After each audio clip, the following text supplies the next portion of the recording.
Welcome to Middle Fingers Up, the show where we hold our heads high and our middle fingers higher. I'm your host, Kieran McKay. Today, I'm honored to chat with Cody Demerais, an entrepreneur, change maker, and dedicated community advocate. He is the visionary behind the clothing line Limitless, and I'm totally wearing his sweater today. Cody's journey exemplifies the incredible capacity of the human spirit. Through Limitless, he spreads a powerful message. When you set your mind to it, anything is possible. And I think we learn a lot of this through his story because Cody's life has seen its shares of challenges, including legal troubles, battles with substances. However, he is living proof that you can turn your life around. And that's what we want to talk about on this show. Is many people experience the dark, and that dark lasts for many, many years. But a lot of our guests come on and share that there is a light and there is a way to find that light to come out of that dark. And I hope Cody's story can be an inspiration to you guys because I feel he's living proof that you can turn it around. He's got a story about transformation, personal responsibility, and self-compassion, which is something that we really, really appreciate here on the show. So again, his story is an inspiration, a reminder that we all have the power to believe in our limitless possibilities. So welcome, Cody. Thank you for coming on today. I really appreciate you being here. Thank you so much, by the way, Kieran, for that introduction. You actually almost brought me to tears, even though, those are my lived experiences, of course, but definitely thankful to be here and definitely thankful for your mother-in-law to introduce us and connect us. It's a beautiful thing about technology is that no matter where you are in the world, we can always have introductions, meetings, conversations like these to hopefully adapt and empower, the conversations around mental health. So thank you. Yeah, no, you beat me to it. I wanted to, start by expressing, honestly, like a heartfelt gratitude because you and I should have talked about this at the beginning. We only have so much time in the day and we only get to allocate it to so many priorities. And it meant a lot when I reached out to you. You responded right away. And I know you're a busy man, you got a family, you're adding to your family, you travel a lot for work, you're a motivational speaker. But it's like folks like you that share your story, sometimes even do it for your job. You can tell how meaningful what you're doing is because you responded right away and were like, let's do this. You were in fact the one that was like, let's do it within the week because I'm going to get busy, which means a lot because stories like yours, I think, can travel throughout so many people's listening ears, cars, phones, wherever we listen to with these podcasts. And I'm just hoping that we can continue to spread inspiration and hope for those that feel no self-worth, feel that there's just no point, there's no way or to get out of the darkness. And you got quite a story, man. So you also beat me to the shout out. So you're right. My mother-in-law, Linda, I wanted to give her a special shout out as well. She's been following your story from all of your hometown, Prince Albert, Saskatchewan. So shout out to PA. She's always talked about you over the years. She's the reason why I'm wearing your sweater. She bought the whole household for Christmas a couple of years ago, your clothing line. And I think the biggest shout out really in all of this is the fact that she believes in mental health as well. She believes in our story. She believes in this podcast. She believes in you. And I think that's a lovely compliment. So thank you, Linda, for connecting Cody and I. Okay, so I wanted to just jump right in, if it's okay, into the Middle Fingers Up segment. Is that cool? 110%. Yeah, okay, let's do it. So I'm so curious to know what do you want to put your middle fingers up to? What'd you bring today for us? Yeah, that's a powerful mic drop. First, 5 minutes of the podcast for sure. You know what? Let's just get to it. Let's break it open. Yeah. All right. So let's set the atmosphere here. My middle finger up would have to go to, people that honestly don't have any remorse or care in the world for their own home community, particular people that damage it. So I'm thinking people that bring narcotics and substances that aren't good for the communities, and they know that it isn't, and that it unfortunately can wreck people's lives. It can take people's mental health away, things of that matter. So you know what, if I could easily say something like that, I just wish people had a little bit more compassion when it comes to what some of their actions are doing in this world, unfortunately, when it comes to addictions and stuff. So Yeah. that would have to be what I have to say to that. Yeah, I think you make a good point, and I'm imagining, like, I know from my own understanding, my husband comes from Prince Albert in particular.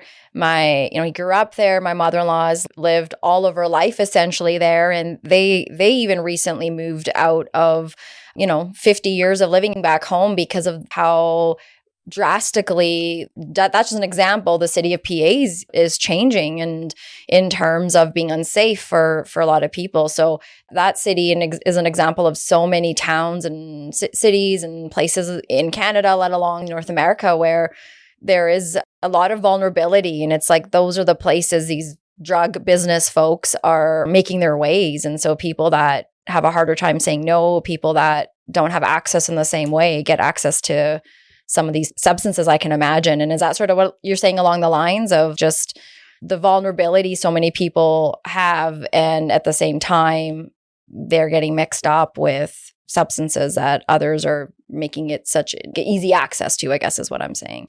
Yeah, just bringing harshness to people's worlds, unfortunately, and that could be so many different aspects, whether or not it's aggressiveness, violence, just even bullying, just people that want to express hurt onto others. It's something that I've been there myself before, where I've been hurt.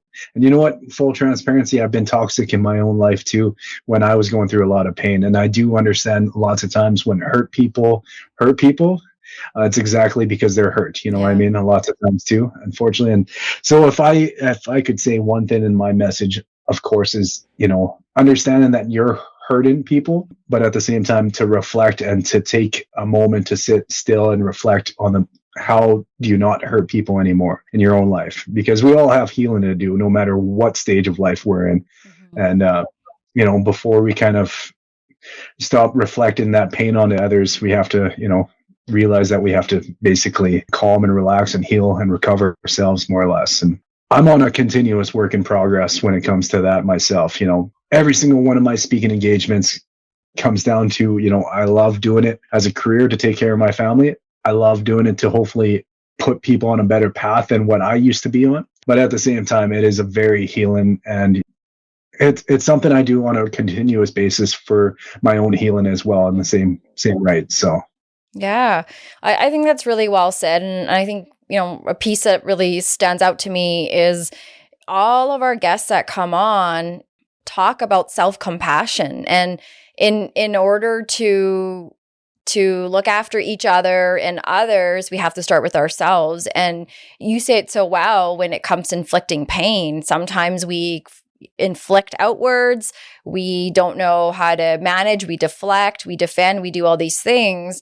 And I think sometimes we don't realize how much pain we're inflicting on ourselves, as you're saying, in the midst of hurting others. And so if we can start with ourselves, there's an opportunity to maybe break that cycle of whatever my hurt is coming out towards you. Maybe I got to step back and look at what that is to take care of myself. So I would imagine in your journey, in the story you're about to share in a few minutes, you've probably been, like you said, on both sides of the table. Yeah, I can definitely admit, there's times in my life that I've regretted for my interactions with others. And, if I could take back those moments in my life that I wasn't as kind or as nice to another person, I would easily take it away. That was my old self, my old angry self, my old hurt self. There's moments that I reflect on the past of like some of the interactions that I've had with people in my past. And it hurts myself to think that, there's a chance that I could have hurt another person through verbal, whatever it is, like different things of that matter. And even some of my actions when it came to my own drugs and alcohol and things of that matter. But at the same time, we can't change our exact past, right? But we can definitely hope to make a difference for the future. And that's one of the ways I like to live my life too, is I've lived through a lot of darkness myself.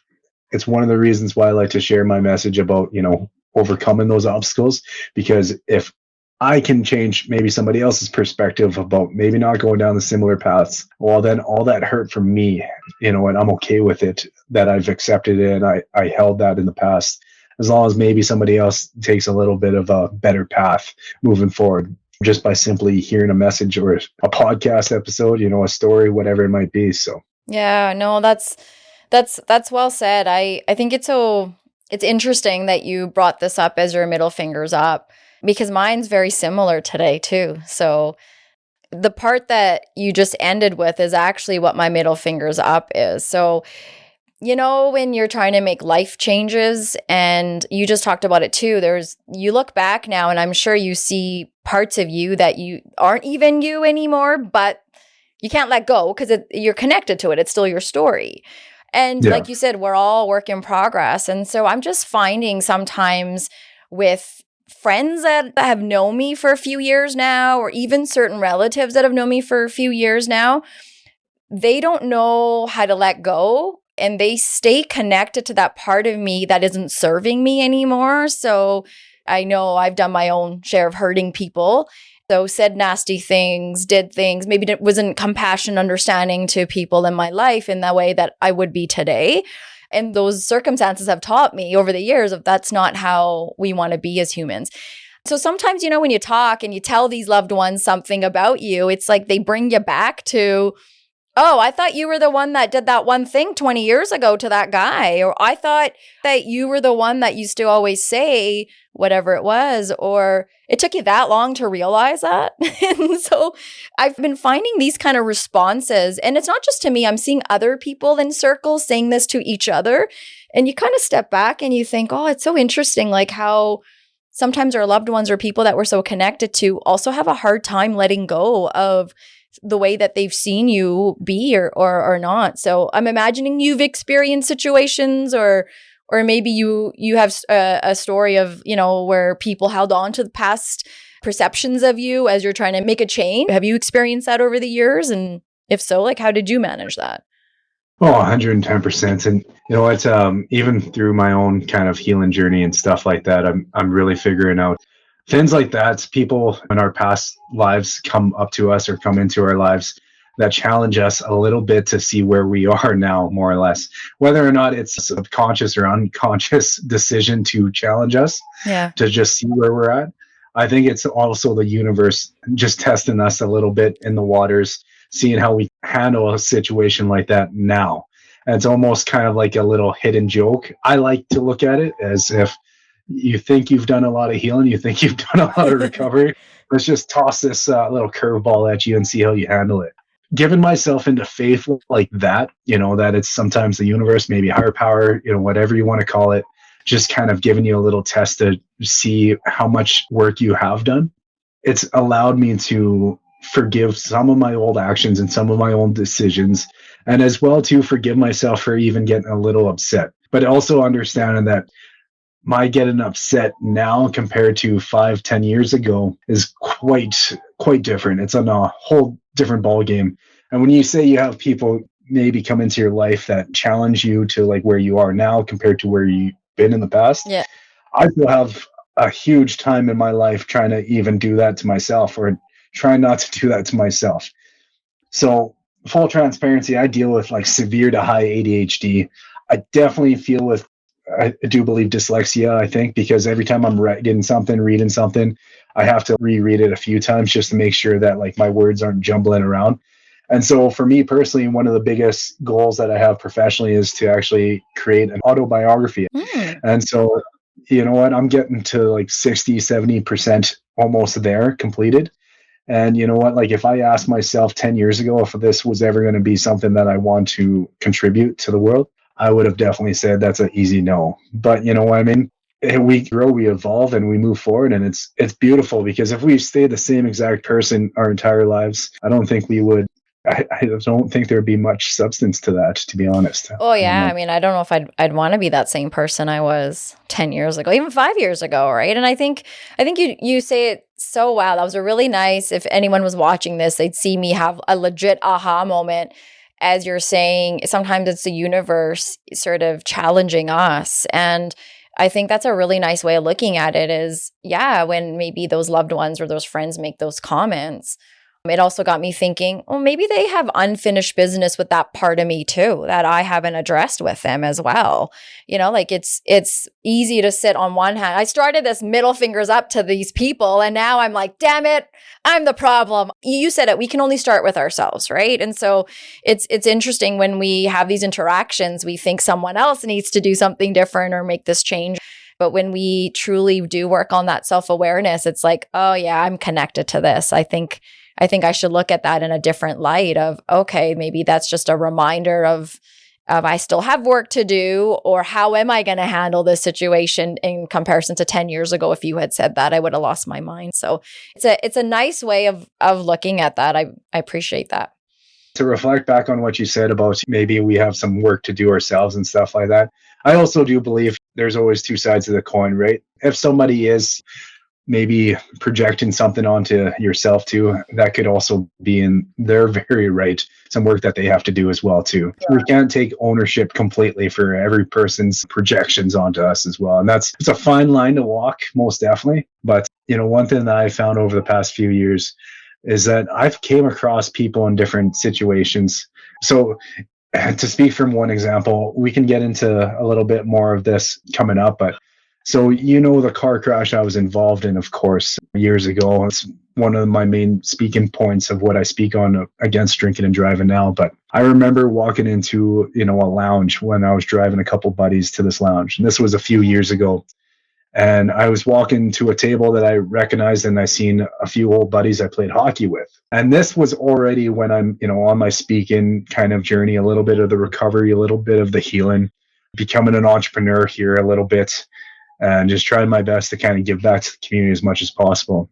And I go to give a person a hug, and, I hear out of the corner of my ear here that this gentleman says, "Oh, Cody Demerais here. You mean the guy that almost killed his best friend?" And that, hearing that like response from a person that I've never met in my life, it crushed my soul. Truly, it hurt me, like emotionally, physically, every bad emotional feeling that I could feel. It harshed on me. And you know what? Back in the day, maybe if it was a few years previous, I might have said something to just stand my ground and call out the guy for it. But in reality, I just realized, people, no matter where you are in your healing journey in your life, they can always try and find a way to, unfortunately, maybe take you down a peg or try to, right? Mm-hmm. It was a hard situation of how I felt internalized because of this, because, I thought I was making strides in trying to be a person that was helping people, not be this old self. And I had to basically leave that lounge right after I heard that. I kind of kept the smile on my face, but deep down inside, I had tears coming down pretty quickly. And I actually went and called my buddy that I was in the car crash with. And, I just told him what happened. And of course, my buddy, being this comedic person he is and the sense of humor he has, which I love him for, he laughed. He said, "Man, that was like 6 years ago. The guy can't forget about it." This is your friend that was the one that almost died in this car accident saying this, right? Yeah. If it wasn't for him, with that response, I think it probably would have carried with me a little bit longer. But thankfully, having a friend like that, especially being the person that this person I haven't ever met in my life was talking about, it was a game changer for that evening, to not let it wreck my, the progress where we've got to, and more or less the path that I want to continue on, more or less. So yeah, like when you look back at that, even in that interaction with that person, because I think that's a really nice example of what people probably go through day to day, where it's sort of what my middle fingers up was. You work with people, you live with people, and we have these unconscious biases, unconscious things that sort of come out too. Sometimes we don't even realize we're saying those things. But help me, give me a strategy, give me a tip. Tell me, how did you in that moment at that lounge decide to not say something? But even not saying something, okay, that's fine. It's like you went home, you called your buddy, you got off the phone with him. And how did you allow even his validation to take over as opposed to that guy at the bar? You got your friend's validation in one ear, and you have that person at the lounge saying, this guy that did this thing, how do you go with the hope and the inspiration and the positive message and not the other message of, yeah, I'm the worst person in the world? Well, for me personally, because I definitely know that I can walk a fine line where if I get in a downward spiral with my own mental health, for me, it's not necessarily just having a bad day. I've used to have bad days, and my bad days can turn into bad weeks and bad months and stuff like that. That's just kind of the type of personality I am. So, like, if I walk into something, like, let's say speaking, and I found out I absolutely love it, well, now I've done 150 engagements the past 2 years. I'm that kind of person that just I involve myself to a deep realm of everything. So I understand that, like, for me, I have to make a little bit quicker decisions, or quicker direction switches in my own healing journey, basically, more or less, because if I don't, I know I can go backwards so quickly. And I've been able to turn my life around where compared to where I used to be. And I have so many people to thank about that. And, my family are happy and thankful for where I am. I have a beautiful wife. We have a baby girl that was just crying a few minutes ago. We have another one on the way, and stuff like that. Of course, our kids weren't a part of that picture at that time, but my now wife is. And so I just realized that, I'm working so hard to put myself on a better path. I can't disappoint them, letting somebody's opinion of my old self wreck the future of what I want to have now moving forward. And no one hated me more than myself for that car. Like, truly, no one hated me more than myself for that car crash. And at the same time, I thought in my head, if anyone could, though, it could have been my buddy that was in the car crash with me. And hearing his voice and chuckle about it, and that joke saying, you know what, man, that guy should forget about it. It was like 6 years ago. It was like a life-saving moment, I believe, even though I didn't reflect on it as much, that evening, because I kind of went back to it, my friends at the table, and I was driving them to where they were going that evening. But truly, I look back at it, and, you have those aha moments where if you made a wrong decision, it could have definitely gone a different path of life. I easily could have went out, and binge drank that entire night, and, found myself into other addictions again, of course. And, that would have wrecked so much of my progress and so much of my healing recovery path that I was trying to be on at that time, and still am. And I just thought to myself, I never met this man. You know what? If he's saying something like that, maybe he has something else also going on in his world that just, is making him ticked off to want to even say that, because I've never met this person. Yeah. My buddy's never met this person. It was just maybe somebody's opinion, or maybe he just had too many, drinks in himself, and he just, I don't know. Yeah. He had to express something that he came out.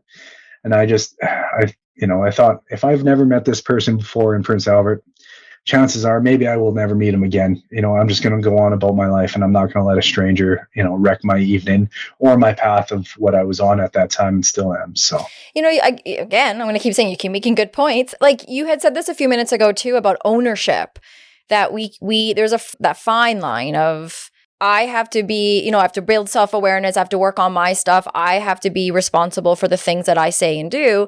And sometimes when we have interactions with people, we tend to take over the things they say to us, and we can own their things too. And you said to me when I was talking about middle fingers, you can't own other people's stuff. And so how do you recognize that in the line? You talked about that fine line. For you, where is that fine line? Because you also say at the same time, that guy, you could have owned what he said. You could have taken what he said, and you could have ruined your life that night too. For me, I can get mad and maybe say mean things about that person in my head, and then we move on.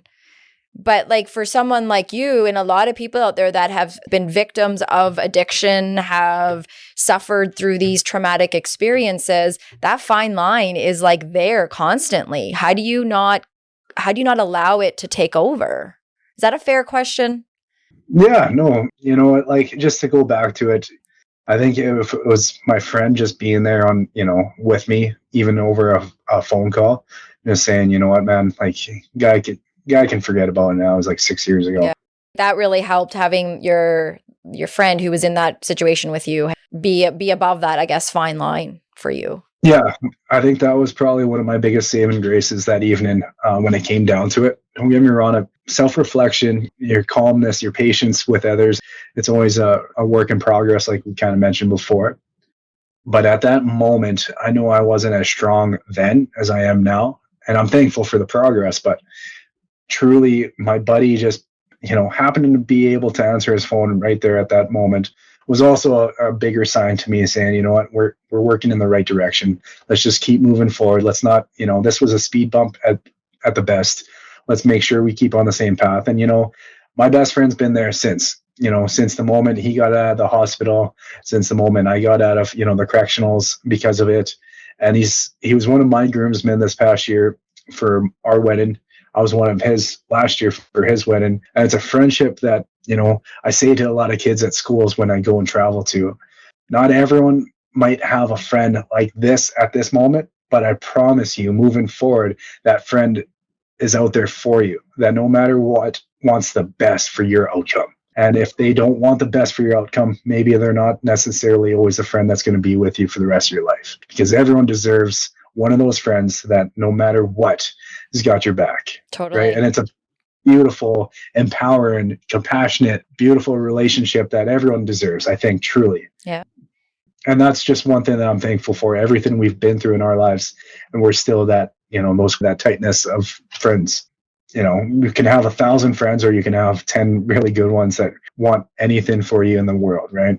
And I think you said it best. It takes one. You have one person that truly believes in you that can be very life affecting. Like you said, yeah, you can have 10,000, or one, is more than enough. And it's just sometimes also you have to be that person for yourself too. Because I think even in this example of that situation that you shared, yes, your friend was really helpful, and thank goodness he answered his phone. However, I would imagine you have to prepare for, had he not answered the phone, what is it that you need to do for yourself to be able to rely on yourself in that moment, to stay the course, stay on the path that you've worked so hard to be on. And it's got to be a good feeling to also rely on yourself too, I would imagine. Yeah. And that's, once again, that's where the strength of like conditioning, of, repetition, putting yourself in the right direction, even though matter what speed bump comes your way, more or less. Yeah. It's that constant of right decisions. I once heard a great way to build confidence is just, continuously making the right actions for your own values and your own morals. And it's absolutely beautiful, because the truth is, we have ourselves 24/7, right? We can't always depend on somebody else. But if you're putting yourself in the right destination, right path, right journey, and these are the right moral codes of what you want in your own life, well, that just continuously gains confidence. Yeah. And that's also another beautiful thing, because I have had a lot of great people in my life, and I'm thankful for that. I truly do contribute a lot of my successes very humbly, because a lot of the people have been so gracious, like your mother-in-law, for one. I haven't met you until this moment. I know. Hey, you're look wearing at a this sweater of ours, right? Yeah, if you need models, let me know. Yeah, I'm a free agent. And see, that's just the power of people wanting to be there for each other, Yeah. right? I wouldn't have half the things that I'm thankful I have now if it wasn't for people like your mother-in-law, or people like yourself that we meet and can instantaneously, connect on a better path, right? But at the same time, in saying that, yeah, you only have yourself 24 hours of the day, right? So you have to learn those resistances to your old self, right? But that's also, as we get older, as we learn, as we become a little bit more wiser, those are just metaphorical tools to our tool belt that we add on as we go through life. If somebody could probably yell right in my face, like 2 inches away, and I'm going to easily walk away from that situation. 6 years ago, it might have been a little bit tougher for me to do something like that. Yeah. Right. No doubt. So can we talked a little around your story. Why don't we get into it? Like, you mentioned the accident with your friend. And I just also want to just say really quickly, we are getting the intimate and interactive version of what many of us would hear in a big room if you were speaking. So I'm also really grateful that this is just a little intimate one-on-one with our listeners, because this is a story that you go, like you said, to schools and a lot of events to talk about. And so I'm curious, where do you want to start? Because I would imagine a young boy growing up and getting behind the wheel, mentioning drinking and driving, getting into a brutal accident, ending up in jail. It doesn't just happen. I'm imagining there's a story leading up to that, and maybe some things that a little boy didn't get growing up. And so I'd love for you to talk about, if you don't mind, what was childhood like for you, the early experiences and memories. I've read about your self-discipline at 11, having to work to get the clothes on your back and probably your hockey gear and all those things. So how does that happen? How does that happen for a young boy?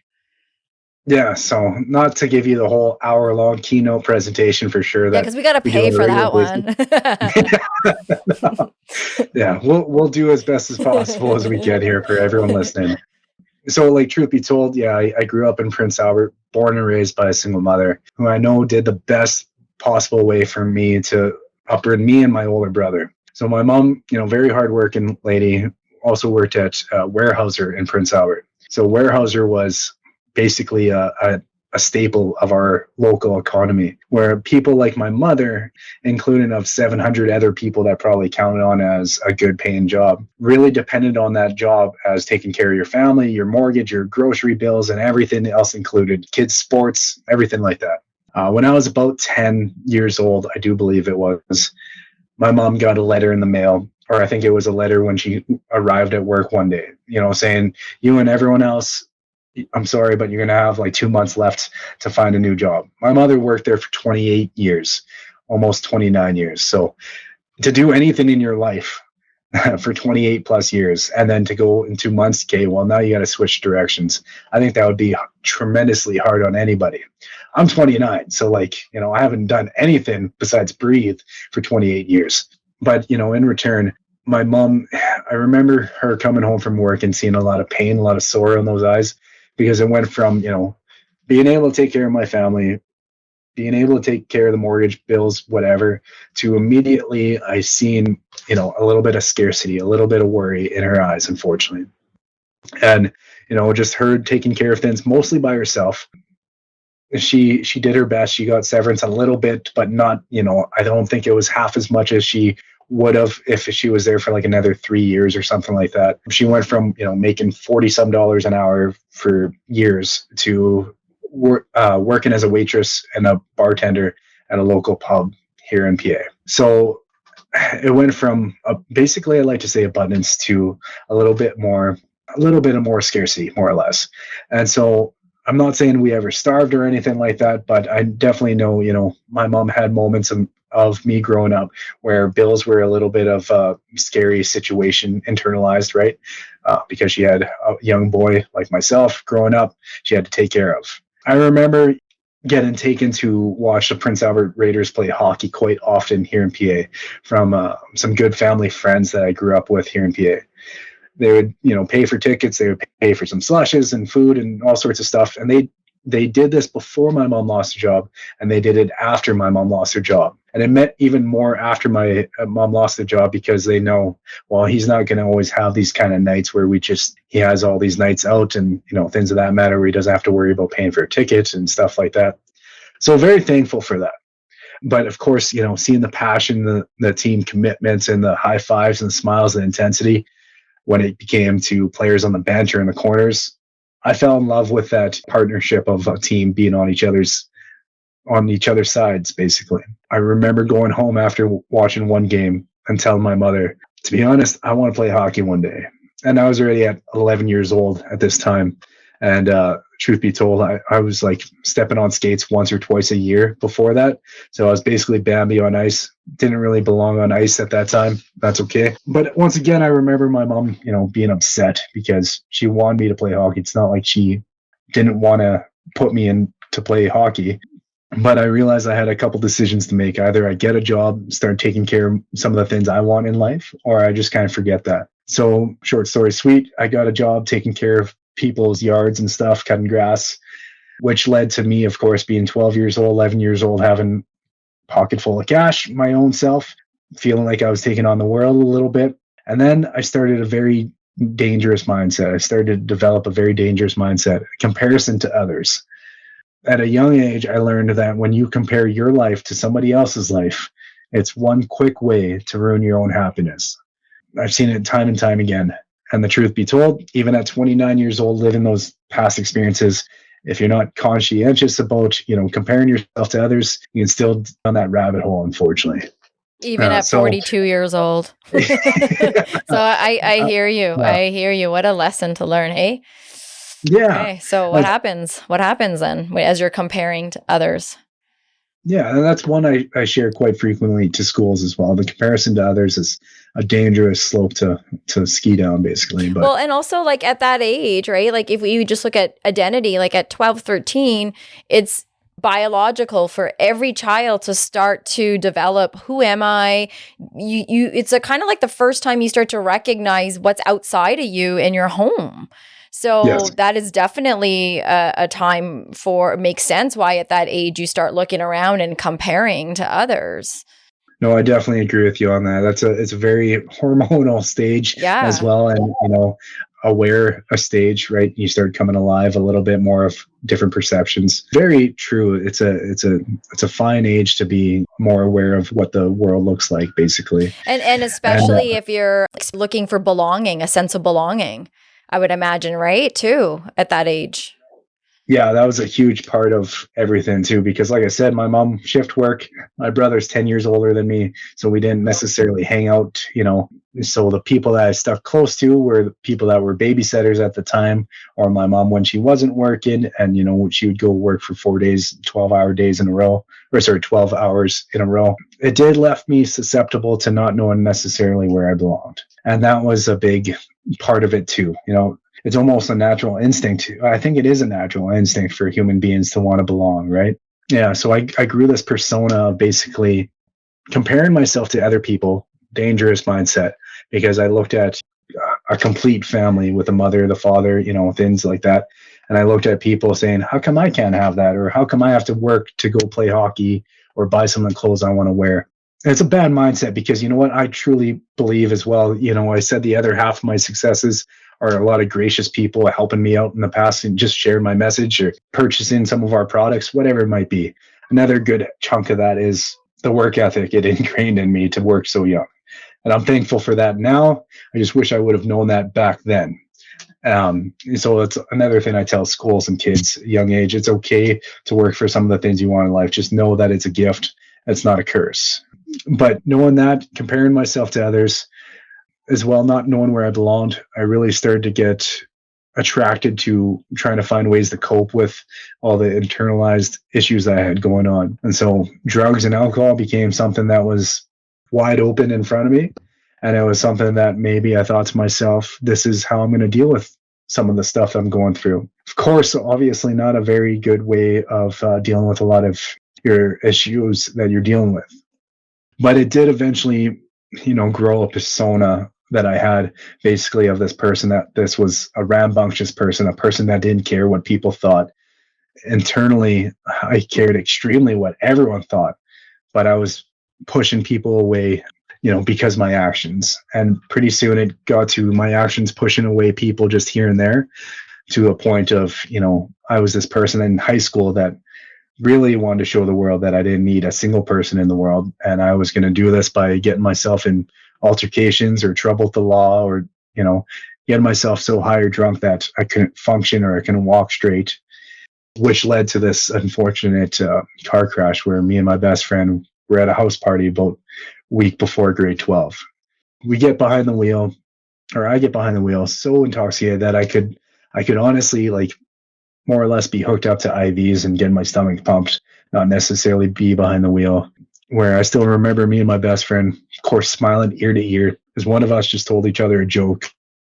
Next moment, I know we're heading towards some shrubs and some trees, and was later found out that we hit a tree going about 116. Yeah, so it was a very intense moment of our lives, for sure. But the truth be told, I woke up moments after that car crash and trying to wake up my buddy. And then I realized something, he wasn't waking up. Short story sweet, move on a little bit. Eventually, he goes to a Saskatoon hospital where I go to PA, but he's in a self-induced coma for a few weeks because his swelling in his head is so significant that they're doing the best to basically keep him alive, unfortunately. So, while I was going through those times, basically, I was in Prince Albert, sitting alone by myself for the most part, just, playing all the worst issues, all the worst scenarios in my head. Every single worst emotion that you can possibly have after going through something like that was just flooding my body. Yeah, and that was, within those 3 weeks and my buddy was in this coma, full transparency. This is where one night I tried to take my own life, unfortunately. So, years go by of me still trying to cope with this, and I go into the correctional system after my buddy recovers, thankfully, and I'm still not dealing with it the best possible way because I'm still doing it all in my own head. Eventually, I lead almost a couple times into overdosing back-to-back times a few years ago. And it was something that really stuck with me, is that if I don't actually truly figure a way to deal with a lot of these issues myself, I'm not going to be as lucky as I keep being. Like, your luck can only run for so long. But thankfully, I found ways to cope. I found ways to deal with a lot of my pain, my PTSD. And one of those main ways was me and my buddy starting to do these presentations together about drinking and driving. And that was about 6-7 years ago, I think it was. It was one of the best things that helped save my life. I can easily say that. The first few presentations were definitely not the prettiest. I can remember just, it was an ugly crying coming out of my face while we watched a slideshow video, answered maybe 5 questions, shaking a microphone. It was not, a professional keynote presentation, but at the same time, I don't think I've ever done more healing and recovery in such an intense moment, and that I have that to contribute to that. So yeah, like you're sharing a life affecting experience and reliving it, I would imagine. And especially you're saying a few years ago, and you're talking about PTSD, so post-traumatic stress disorder, trying to manage through that. And so for people in the room, I can only imagine being in the room today with you, listening to your story, let alone that day. I can only imagine the impact that would have had on your viewers that were sitting there. Like, I think that probably would have been one of, maybe not the prettiest, like you said, but probably the most life-affecting experience for someone else to hear someone else go through what they went through. And isn't that what you're hoping for in terms of like, can my story maybe help someone else not have the same one, and worse? Like, can we learn from these stories in terms of like, do we have to let it get to that place? I mean, some people do, right? Everyone has their own journey, but kudos to you for showing up with your buddy in that. Can I ask, like, how did you two decide that that was the thing you were going to do for your healing, that you were going to do a presentation or start doing these? Like, where did that come from? Yeah, for sure. So actually, some folks with an organization that was local to us here in around Prince Albert area, they run this program called Party Program. So what this program does is that they go to high schools and, local areas, urban areas, and they have all day events basically where it's more or less awareness and education around drinking and driving and accidents and things of that matter. And so part of their presentation that they have, they have a flipped over vehicle. They have I think sometimes kids touring morgues and things of that matter, and then they have also flipped over vehicles, things of that matter, right? They have kids put on drunk goggles to really show you like what it looks like to be affected by alcohol. So lots of educational pieces to the program that they have. And so they reached out to my buddy and his family more or less about wanted to share a survival story basically of what me and him went through. His family of course asked me, and he asked me, and I said, I don't know how I feel about that, but you know what, like, truth be told, I don't know where my life would be at this moment in my life if I didn't say, you know what, yeah, let's do it. One of the biggest things as well too is like I have a few life altering moments in my life. Of course, that car crash was one of them, but also my ability to want to say yes to partner with my buddy and share our story was another one, and the right side of things too. And a few years later, it's just something I do as a career now, and I can't imagine me doing anything else in this world anymore. It's become such a big part of my identity. I no longer feel like I have to fit in. I actually feel like this is my path, this is my journey, this is my calling. And often I share with schools and, principals or counselors, whoever is in an interview with me, what's one of my biggest whys. And I say very purposely is that I went through these moments in my life so others don't have to, Yeah. as long as they can listen to a few of the stories that I have to share. So I also want to go back for a second and thank you for going back to that day, talking about the car, talking about the accident, talking about you and your buddy. I think you it's very clear you've done work. You're working, as you said, you're on your path to healing. However, I also understand when we share personal stories, traumatic stories, no matter how much work we do, we still feel. And so I just want to say thank you, like the amount of times I would imagine in a day or a week that you go back there. If you're not already reliving it in your own head a few times, like I don't know what driving is like for you now.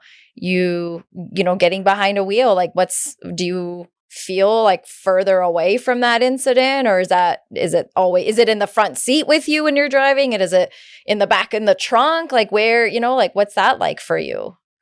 Yeah. So that's a great question as well. And thank you for, your kindness as well, too.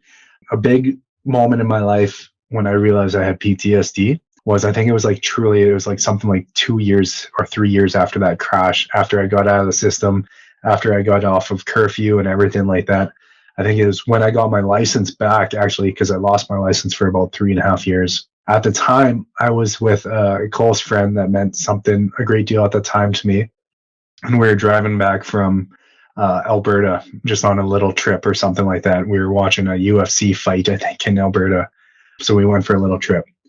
What made me realize I still was dealing with PTSD before I even knew what PTSD was is that the person had some foggy headlights, and it was just becoming a little bit darker at night. It was like kind of that cusp of the fall time of the year where it starts getting a little bit darker earlier on in the night. And how I realized I had PTSD was when I was driving, I lost basically control of my emotions. I started just bawling my eyes out, and I started feeling like I was shaking, even though I was, going completely straight, and I had to pull over immediately. And I just realized that, like, that's new for me. At this time I was already driving for, I think, like 6 months or so. I didn't even realize what was happening to me.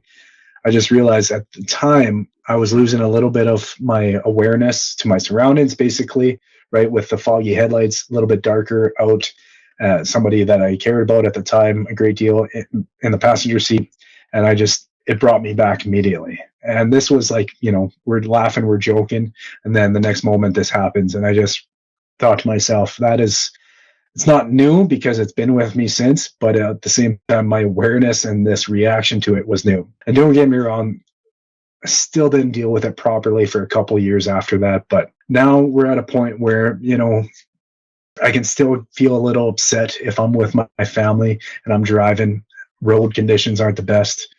If it's a little bit darker out, it's not my favorite time to drive, even though I travel so many days and nights to go speak to different places. One of the biggest things for me too is when a semi is driving across and you feel that big wind gust kind of shake your vehicle. That is like one of the worst feelings I have still to this day. And that is, the crash was 10 years ago or so. That is something I still carry with me. Well, when it comes to other PTSD situations or feelings, I'm very happy. I'm very thankful to say, that's one of like the only main things that stays with me to this day. Of course, it wasn't like that when I first started driving again and stuff like that. Yeah, but to be where I'm at now, to be able to be, on that path, I'm very thankful for. But it definitely took me a few years to get on where I am now. And I do truly believe, once again, it go full circle. The speaking has helped a great deal with that because 150 presentations over the past 2 years or so, I would say 90% of them I still tear up in part of my presentations. I used to be upset about that. I used to wish upon the moment where like I wouldn't have these tears anymore.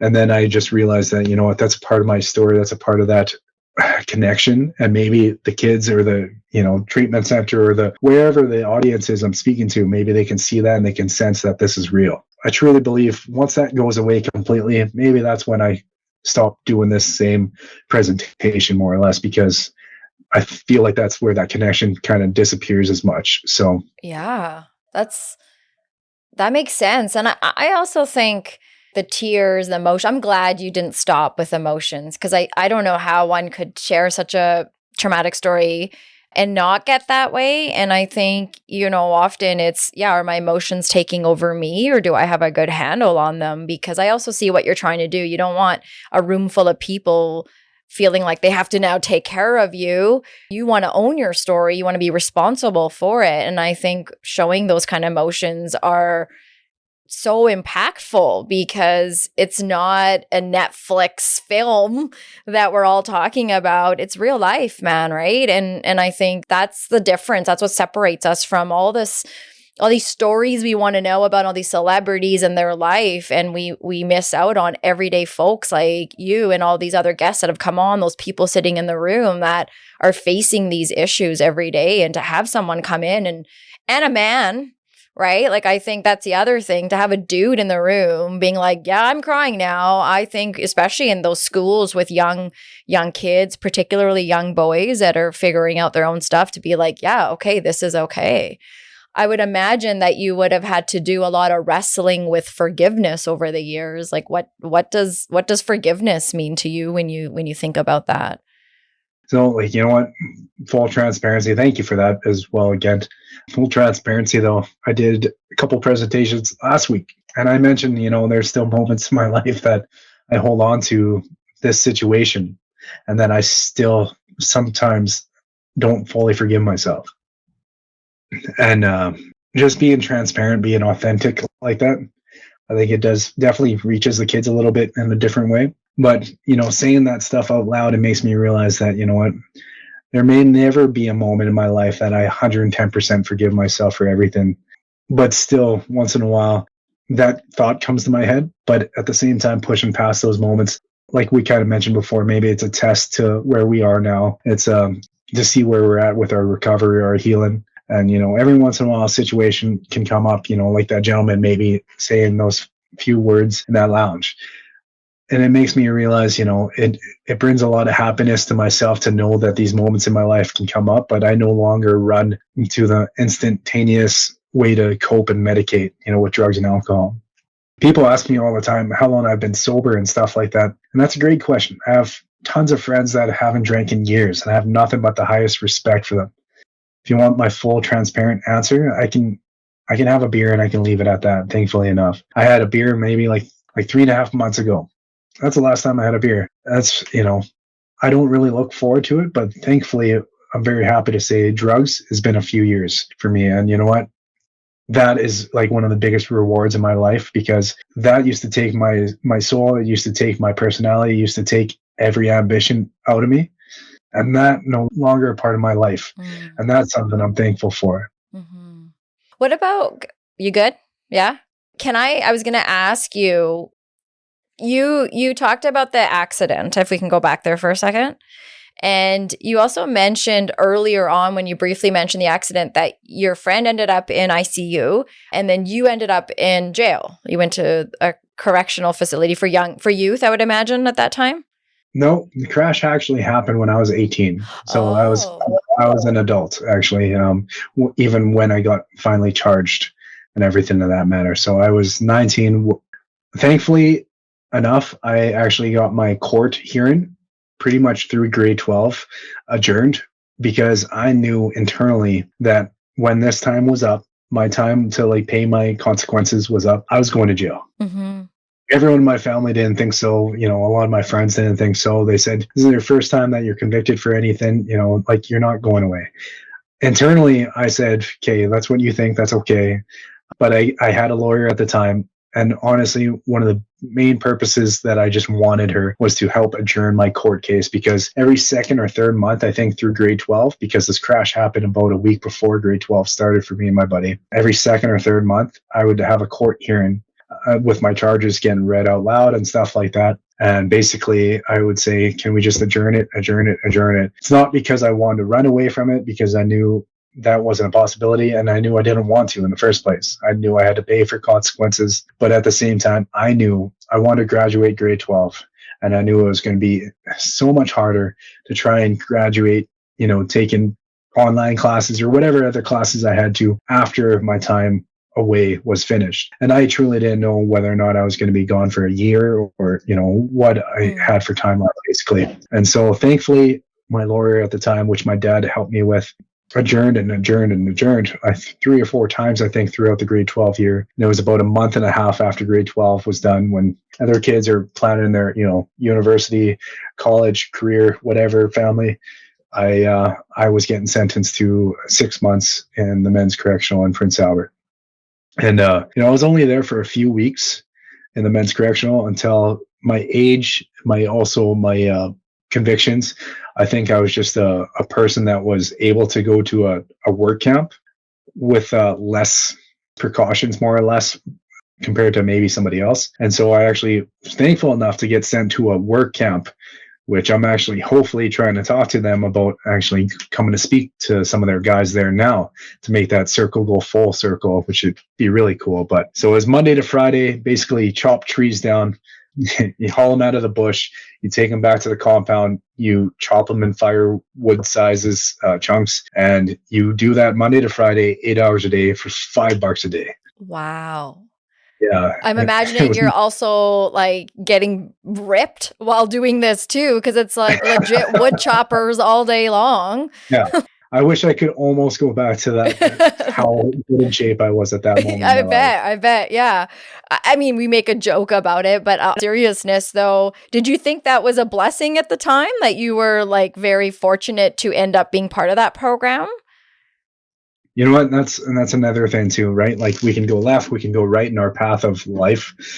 I truly do believe, if anyone ever listens to this in the correctional system, whoever made that call, or a counselor, or whoever sees this or listens to this, I truly believe it was one of the biggest helps of my path of going in the right direction, because I'm a firm believer the surroundings we put ourselves is how we reflect out. Right. So, being in a cage, basically, with barbed wire all around, in facilities with nothing but bricks and, tiny windows, whatever, I lived those experiences, don't get me wrong, but I definitely believe a lot more of my healing, a lot more of my recovery happened because I was put to work and not sitting with my own chaos, with my own, thoughts and things that I had to deal with. In return, I started a lot of healthy habits. So it was in nature, right? They didn't have fences there because they said, basically, if you're going to walk off, you're going to, walk into a cougar. Yeah. Good luck. Yeah. It was more or less like a modern day Holes. If you ever seen the movie Holes, right? You're in the middle of nowhere. So, yeah, but also, I started working out at that time, and that's a habit I like to keep now. And truly, that was like a big relief for me, because even myself, I can go 3 or 4 days without going to the gym, and I can be irritable. Mm-hmm. I can feel it inside. I may not be, saying piss off to somebody, because I try my best not to be rude or mean to anyone, because I don't want somebody to feel bad, but I can definitely feel me getting shorter the more time that it comes in between me going to the gym last time, basically. How did you learn when you miss the gym, where that irritability and those, whatever those feelings, or, that angst, whatever that's coming up for you, how did you be able to connect that to the fact that it's linked to lack of physical activity? Yeah, for sure. And that's a perfect question. So thank you for that. More or less my interactions with people. Mm. So I can promise you, just from our short time together, I shouldn't say short time, it's about an hour and a half at least or so. But I love people. Like, truly, it's the way I want to treat people, is the way I want to be treated. And I want to give people the shirt off my back, metaphorically and literally. Hey, I'm wearing one of yours right now. So there you go. You did give one. For sure. Yeah. Thank you for that. But, I truly, I adore people. I love people so much. I want people to know that they're not alone. I hate when I see pain in people. I truly do. And so how I know that I need to, get back to some physical activity is a few times over the past few years when I'm shorter with people for no reason. It can be somebody asking me a couple questions if I'm in line for coffee. And I'm just like one word answers. And I know, I reflect, I internalize a lot of things, but thankfully it's also a reflection on how I'm showing up in the world. And that's a very powerful thing I believe we all should do. So a big belief is that, if I'm shorter with somebody and my interaction, and I'm not giving them my time or day or my heart or my genuine kindness, I know there's something different in me. What that is, now that's me having to go back on what's going on in my life and, figuring things out. Thankfully, I realized I started recognizing patterns. And when you recognize patterns, you can put yourself in the right direction, continuously building a habit that needs to be a part of your life. Yeah, that's really well said. That when you self-awareness piece, first of all, when we start to get curious about who we are and what are the things we do day to day, and you're right, the patterns are like right there, right before us, and the good ones too. Of like you said, if I go to the gym, then I get to take this energy out and put it towards those weights or whatever I'm doing. And when I do that, I realize that I can give more, I can be more present for the people around me. And I think that's a really important connection. We talk about that here. Like a lot of guests will bring this up, the body and mind connection. And I always think it's so interesting that when we talk about mental health and our well-being, it's hand in hand. The physical and the mental activity go hand in hand. And so you can't always have one without the other. And when we rely on one more than the other, if I'm always working out but not really checking out what's going on up there, things aren't going to go so well, and vice versa. And I think it's so important in how you say, really checking ourselves and how am I interacting with the people around me, and impatience, irritability, all those. And you said you're high level ADHD too. So I would imagine those, impulses and, having a neurodivergent brain can also play such a big role, right, in your day to day as well, if you can get some of that physical activity out. And I think I hope that you, in, your events, when you go speak at schools, like I would imagine you would be talking about that too with the young people, like the importance of both, or does it come up? And that's another thing. Every presentation I give, I don't ever want it to be like a scripted Same, presentation. Yeah. So what comes up in the moment is basically the reflection of where things are at the time. Like there's a lot of like the similar things that do get shared, some of the life lessons. So like comparison to others, a very dangerous way of, ruining your own happiness, medicating and dealing with a lot of situations with addictions like, alcohol, drugs. That's another life lesson that is always like a guaranteed share. Yeah. When it comes to things like that, like even if I'm dealing with some things in my life right now, I'm a little stressed out. Maybe that comes up and like say I should have went to the gym today, whatever. I'm very open in my presentations that I never want them to be, this has to be said, this has to be said, this has to be said. Yeah, you're displaying what it's like to be human, and I love that.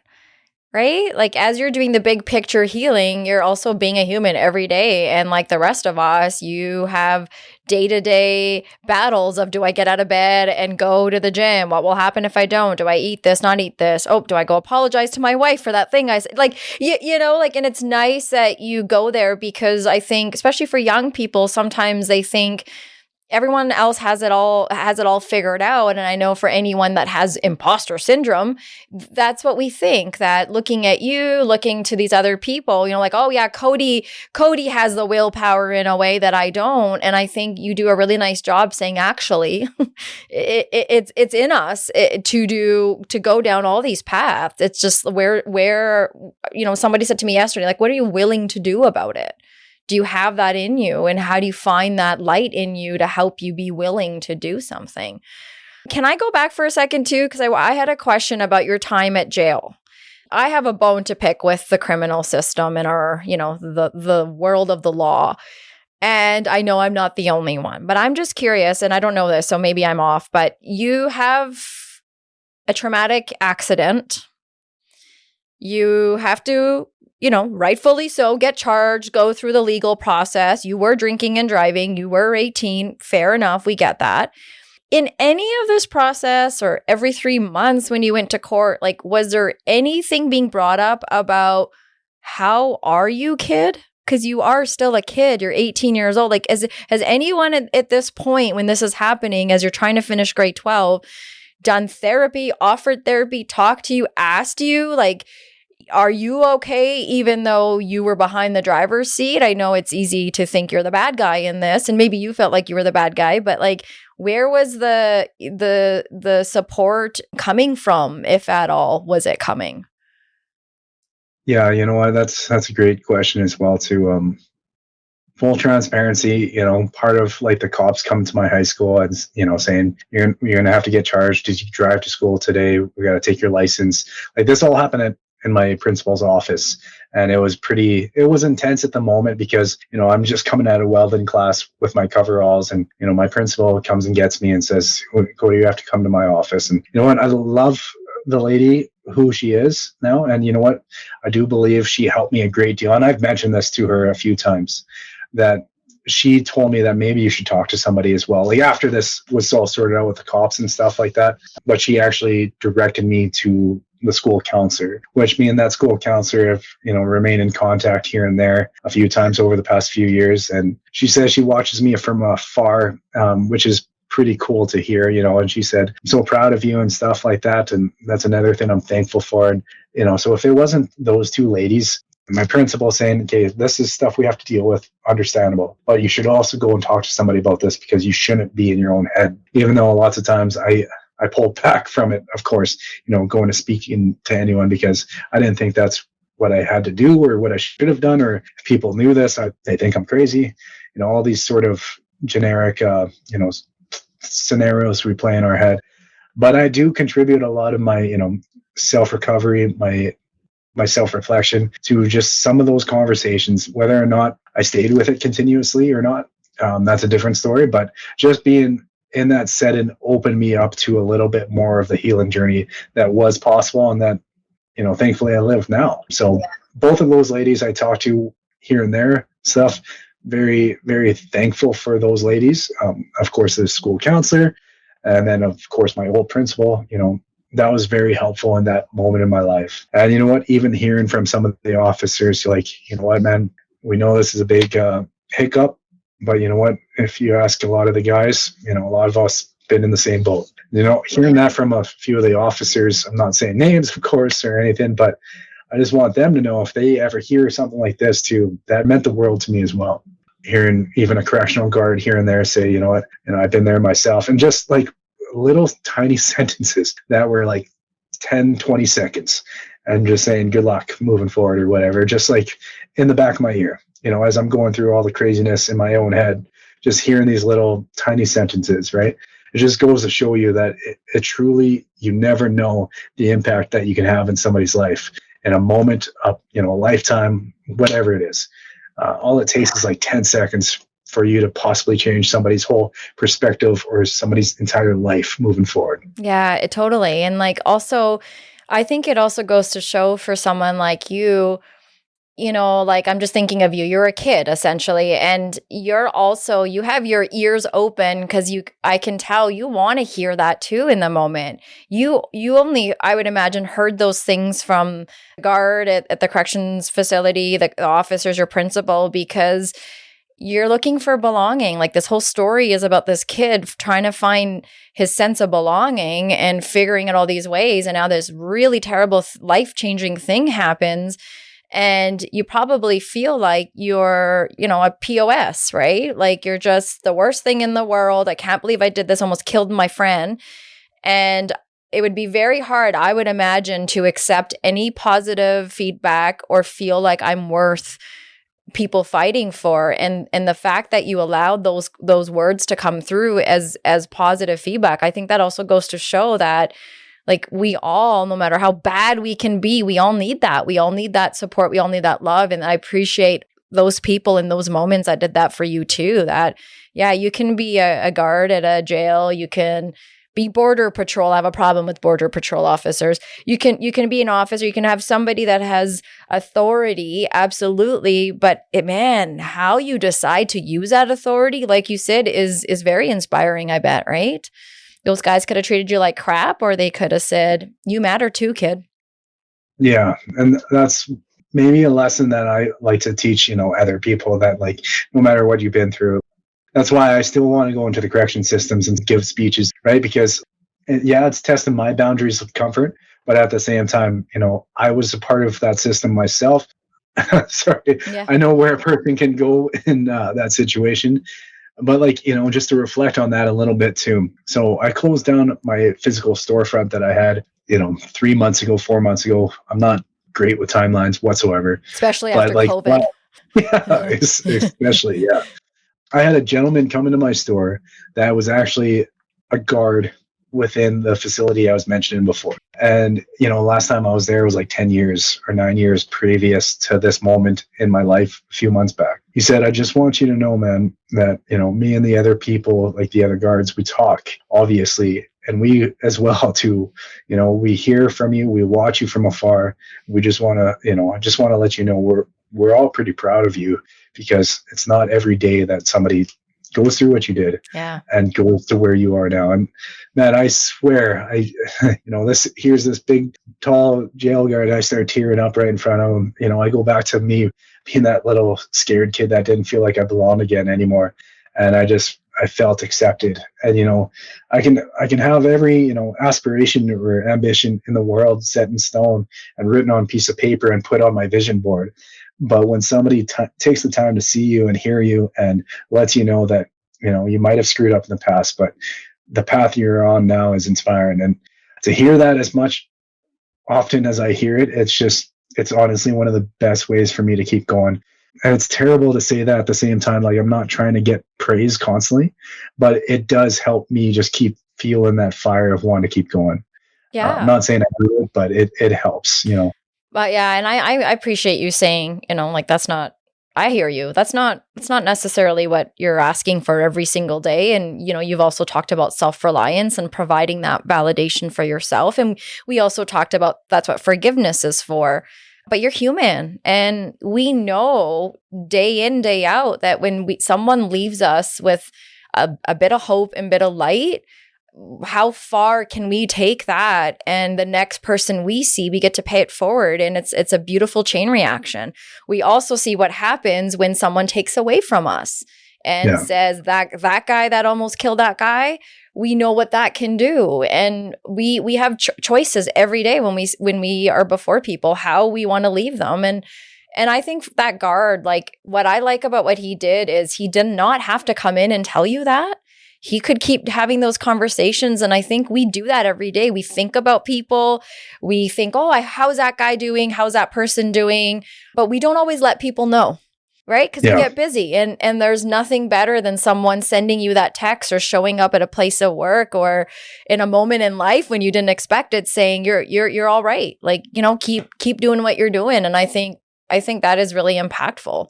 You also mentioned, going back to that little Cody, which is actually a question I have here. I'm imagining you would have gone back in the last little bit and had conversations with little you. And I'm curious what those conversations, what would you tell? Like, if little Cody was sitting here with us today, what would you tell him? That's a great perception switch right now. I don't think I've ever been asked that, actually. That's beautiful. Another way I like to show up for my kids, I know this is a little bit of a tangent, but a way I like to show up for my kids is that I want to teach my kid now and my future kids that it's okay to feel, but, just understand the difference between, medicated and coping and, putting bandages over open wounds. See, for me, I had the biggest issues with that. So my kids, I'm going to have open conversations. I don't care if they're 5, 6, 7 years old. They're going to know that how to express themselves when they're not okay. Looking back on it, if I would have just known a little bit more of that, maybe I wouldn't have gone down some paths now and been this person that just does it for a living now. But at the same time, I don't take any experiences from my past and I don't, take any power away from them. But at the same time, I just realized one of the best things I had to also understand is that, tough situations, they may come up in your life no matter where you are in your life, but there is a way and there is time that you can overcome those obstacles, right? I see it every day in entrepreneurship. I see it, you can probably say the same in podcasting, right? There's things that come up that you have to, if you don't stay consistent with or work through or around, it can very easily be a thing that you just kind of let go to the wayside. Totally. I understand now that not everything happens instantaneously and not everything happens without some work behind it, right? So it's a moral of what I have to say about that, basically. That's nice to hear. I think your children are very, very fortunate to have a dad, and your future children, to have a dad that is so in touch with his reality, doesn't shy away from his story, is able to take those terrible things and put them in lessons learned. And I think all these young people that you go before and speak to need that. They need more of that. I think the educational system's great, academics great. There's lots of work we need to do, but we don't often teach kids social cues, social skills, how to really handle big feelings, how to not have big feelings. We don't really talk about those things all the time. And sometimes parents need help with that too. Like you said, we have, parents that are doing the best they can. And I appreciate that you started that way with your mom. That's wonderful, because I think, again, and even in that this morning when we started, that was like, oh, there's forgiveness right there, because we can look at it as we weren't given all these things by our parents, but only when we become one do we start to realize, holy shit, I'm doing the best I can, and that still might not be enough one day for my kid, right? So It's like these lessons that we're learning along the way. I think it's wonderful when we get to share them with our kids. So at this point, I'll just ask you, is there anything that you wish I did ask you, or that we could go back and wrap up from the conversation, or anything that you wish you did share? I feel like I'm a pretty open book all the time. I feel like it was a fantastic, you asked the right questions. You asked what I would really love to get across. Just one thing that I love to share. I'm enrolled in a life coaching certification course. It's one of the things that I've wanted to do for a few years. I thought I was just going to do it on my own, teach people this is what we're doing. But at the same time, I know where my mind is. I know where my, all my thoughts are. And so I wanted to take the time and the financial investment to actually invest in this course that is, 200 hours that I'm doing in like 2 months here. And it's, teachings and lessons and stuff. One of the biggest things that I've learned from this course so far, thankfully enough, that I want to teach people is that self-doubt has killed more dreams than any failures ever have or could. And that's like one of the biggest things that I want to get across to any person that's aspiring to be an entrepreneur, change maker, community advocate, any person that wants to change the world. I know a lot of people have things to say about Steve Jobs, and that's okay. They can say whatever they want. But he said a quote that was so powerful one time. He said, the people that are crazy enough to believe that they're going to change the world are the ones that are going to. Paraphrasing, because I don't have the recollection of exactly word for word, but it said something like that. And to touch base on, if I never would have stepped outside my comfort zone and been, honestly, the past 3.5 years uncomfortable the way I have, I would have never amounted to anything that I take so much, joy of now. My family included, my business, my speaking opportunities, being able to converse and connect with people like yourself on podcasts like this. If I let that negative self-doubt that I carried for years as a young kid stay with me into the adult years, none of this would have happened for myself. And anyone ever listening to something like this, hopefully as many people as possible can, that's one thing I would love to express to people. And by sharing that, I like to always end my presentations by a quote that I came up with, saying that once you believe you have the ability and capacity to do great things, that is when life truly becomes limitless. Well said. Good luck with that course. And I think that it's great that you want to give back with the structure. That's really what you're talking about, is like, what's the structure behind what I want to do with coaching? And I think you're right about self-doubt and what kills the dreams. It's not the people. It's not the fact that I did it and I sucked at it. It was literally the fact that I didn't know how to start, because I thought there's no way I could do something like that. And I think there's so many people out there that are wrestling with that. They're in careers or relationships or situations where it's just, maybe they need to hear that from you, right? About, oh, okay, I gotta believe in me too. Instead of trying to convince everyone else to do it, I gotta also think, okay, I have to step up and I have to do this. So what would be one more thing that you could leave, like a call to action we do at the end for our listeners? And maybe it's like advice you would give to our listeners that might be facing similar challenges or seeking some personal growth and transformation in their lives. What would be one of your big life lessons that you've learned that you could leave as a call to action for people to think about, or maybe even go and do? There's, man, I wish I could give you a list of like 20 right now. Try and keep it short and sweet for sure. Yeah, no, 'Cause I no, don't no. want You can take as long as to you want. overwhelm. Okay, fair enough. So like I always reflect, I love reading books about, people who I look up to now, so Tony Robbins actually is a person that I've looked up to for the past few years because he is somebody that has came from, let's sort of say nothing. He had a lot of psychology things that happened in his life that he could have went down different paths as well. I feel there's a relation with me on that. So, my first speaking engagement, if I would have gave up on, after shaking the microphone and saying 5 words and crying and stuff, I wouldn't be where I am now doing it as a professional career. Very thankful for that. But, he also mentions in his early days, he held conferences that maybe I think had like 5 people in a room. Now he has tens of thousands of people that can book his seminars and things of that matter. That's another powerful thing I would like to say, just it's not going to be pretty. It's not going to be easy with whatever you do in the first place. But eventually, with enough consistency, enough dedication, enough perseverance, it can be as beautiful as you ever want it to be. Another one is comparison to others. Like I said, it's a life lesson I like to teach as often as possible. There's 2 ways you can look at it. And comparing yourself and others of what you don't have can be also dangerous, very dangerous. But comparing yourself to where you want to be can also be extremely empowering and powerful. So that is up to you to decide which one you look at when you look at somebody else's life. Another one would easily say is don't be scared to share that gratitude that you share with somebody else on their perception, their belief, or their hustle that they're putting in. Like we talked about that jail guard that came into my store right before I closed. I think it was the last week before I closed. He came and shared that acknowledgement to me.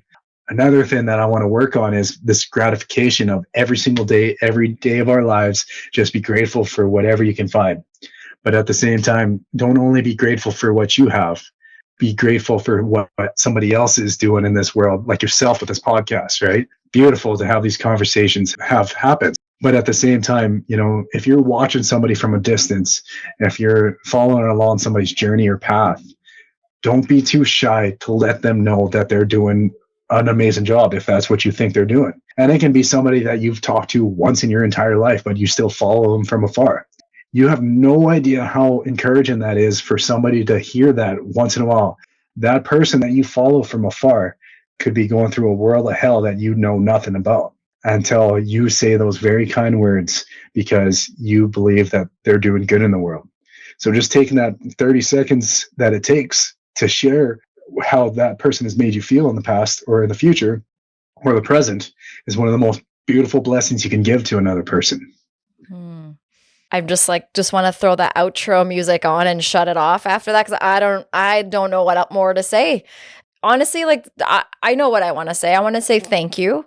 Sitting here, being able to talk to you for as long as I have, and like you said, we don't know each other. We had one phone call. We're really having a heart-to-heart today, and what I'm so grateful for is people like you that are so willing to give this kind of time and, like you said, be an open book and talk about the good, the bad, and the ugly that life brings, and especially the light that can come out of that ugly. And your story is just a testament to all of that. And, even sharing this last piece about gratitude for others, I think that's a wonderful reminder, absolutely, as we need to sometimes step outside of ourselves and look at what's happening with others around us. And when we do that, man, it's so cool to have almost like a moment of celebration because someone else is doing something so great. Someone got accepted into a school, someone got a job, someone gets to go on a trip.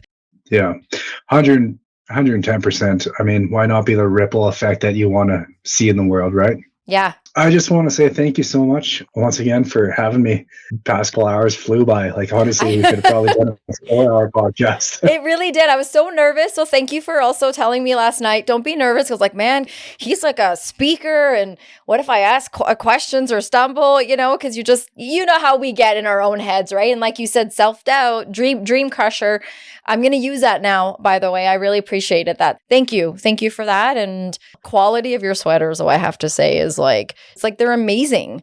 I appreciate that. Thank you. And when I first started out of the trunk of my car, like 7 years ago now, I had 100 t-shirts and I saved up a paycheck and a half There's like $1,200, and I would just meet buddies at like gas stations and fast food restaurant parking lots. And honestly, if cops seen what I was doing, it probably would look extremely shady. But thankfully, I didn't get in trouble selling T-shirts. But um, yeah, you know what? I also just want to leave you with this. You know, like you said, we can walk so much with self-doubt and, self-criticism. Myself, I can still do this every day too. Thankfully, I have a very amazing good friend and a mentor of mine. His name's Alan Kaler. He's an international speaker, and he's just an amazing human. Love the guy to death. But he told me the other day when I was having some self-doubt, he said, you know what? This is what you do. You have your lived experiences. You walk through those damn journeys, and this is how you show up now. You deserve everything that you have coming to you and then some. And that was just so beautiful. And that's another thing I'd like to pass on to people too. Like, so powerful. It is. It is. Thank you for that. It's always hard to end because I'm like, I don't know if I can tell you thank you enough. So when you hang up, you know how appreciative I am. Yeah, no, it's fantastic. Thank you again. So I just want to thank all of our listeners for supporting this podcast journey. As you know, these conversations are door openers. And so if you want to be part of opening this door wider, if you want to contribute to this conversation, or maybe you have your own ideas. We've really been appreciating the feedback and the topic suggestions, and some of the listeners that have reached out and said they want to come on and share their story. That means a lot to us here. So thank you again to Cody. Thank you again to all of our listeners. We'll see you guys soon.